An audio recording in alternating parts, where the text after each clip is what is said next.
sebagai tambahan DPD Partai Gerakan Indonesia Raya Gerindra Aceh secara resmi menyatakan mendukung Muzakir Manaf sebagai calon gubernur Aceh periode 2017-2022.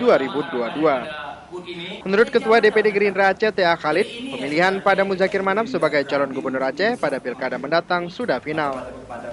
Mantan Panglima Gerakan Aceh Merdeka ini dinilai merupakan sosok yang tepat untuk memimpin Aceh dengan kondisi saat ini. Muzakir juga dinilai mampu menjadi perekat bagi semua kalangan di Aceh. Keamanan sebuah negeri menjadi kunci utama terjadi perubahan. Dari sekian banyak kandidat yang bermunculan, kami inventarisir orang. Siapa yang mampu, siapa yang besar potensi mampu menjaga keamanan ini.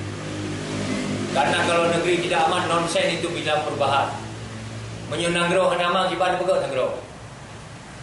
Maka setelah kami inventarisir, kami pelajari plus minus, yang namanya manusia tidak ada yang sempurna.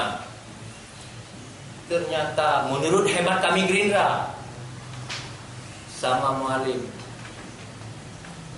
potensi untuk aman, untuk mengamankan, untuk aman Nanggro, nah bagusnya.